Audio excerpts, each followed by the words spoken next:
Hello from Greece. It's been a while since I made the last video. I've been busy traveling and working a lot, and as you can see, I'm in Europe and I'm in the cold. I lost all of my tan, but I didn't lose my mind. So let's get started.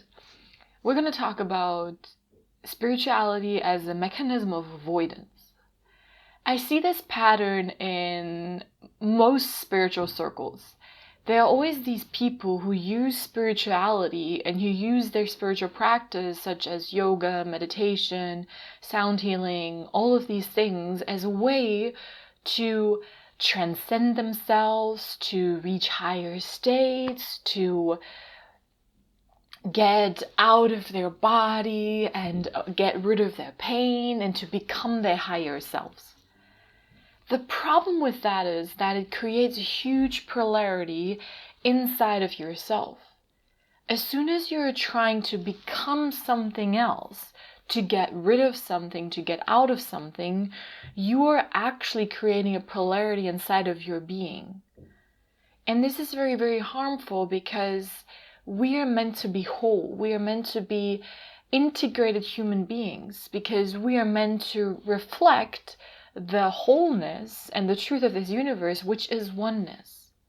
And as soon as you create a polarity and a separation inside of your being between higher self, lower self, good and bad, transcending the physical and only being your higher self, you are going against the truth of this universe, because the truth of this universe is wholeness and oneness, thus integration. Spirituality and the tools of spirituality, such as meditation, sound healing, and all of these things, were meant to assist you in order to become more whole, in order to align more with the truth. But people misused it so much in the sense of using it as a way to avoid what they're actually feeling, what they're actually facing, and they're using these tools to avoid the physical world. They're using it to avoid thoughts and to avoid emotions. I notice that so much when new clients come and they want to start meditating, and then I assist them through a coaching program in integrating meditation into their day-to-day lives in order to find more clarity and peace and to get rid of all of these brain chatter and negativity. And when these people come, they have an idea of meditation, which is basically, I have to get rid of thoughts. I have to stop thinking. And I have to transcend my physical self. I have to transcend thoughts. And I always tell them, this is not the right approach. And if you approach meditation from that angle, you're not going to succeed. Because you will actually have a very, very hard time meditating, and your life will go downhill as soon as you start meditating, because you create a polarity. You make what you already have worse because you're trying to use a spiritual tool, which is meditation, in order to get rid of something. But this philosophy is against the actual philosophy of meditation. Same goes for positivity, positive focus in the manifestation circle. It's all about positive thinking, and you just have to visualize and everything will come. You just have to think positive all the time and align with your higher self. This is messed up. You're creating a polarity between positive and negative. What you have to do, instead of, oh, I'm just so positive, everything is amazing, you have to face what is not positive. You have to face what is negative and what is shit about your life.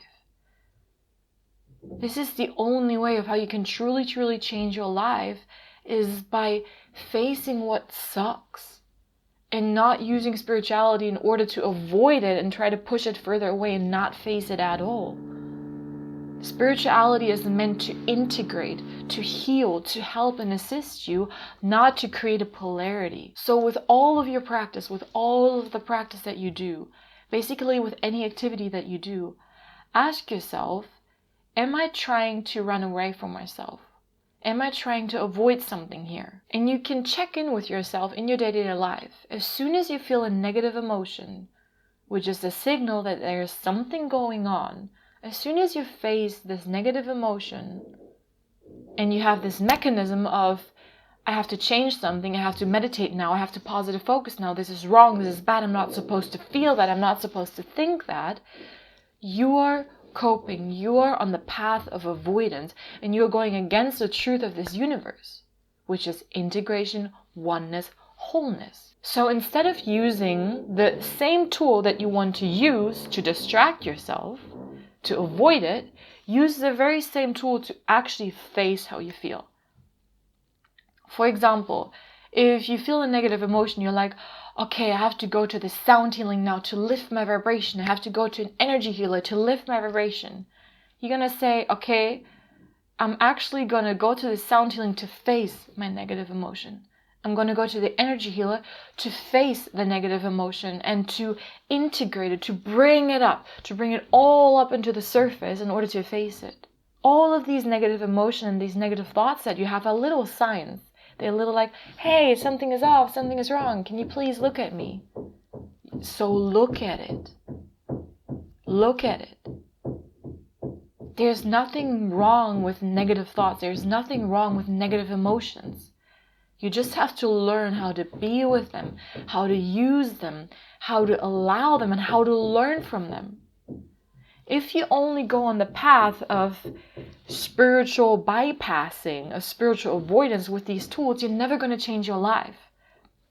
And all of these triggers, all of these things that you're trying to avoid will become stronger and stronger and stronger because what you resist persists.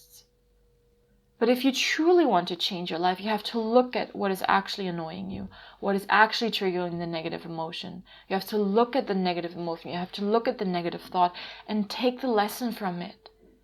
They are your messengers. They are telling you where you have to direct your life and how you have to change your life. Spirituality is not just about sitting around and waiting for change to come. Spirituality is about looking there, taking the lesson, and then changing your life accordingly. And this is how you do that. I really hope this video helped you a bit. If you're interested in coaching, then please send me an email. I put the email address in the description box below, especially if you struggle with that and you think, how can I face my negative emotion?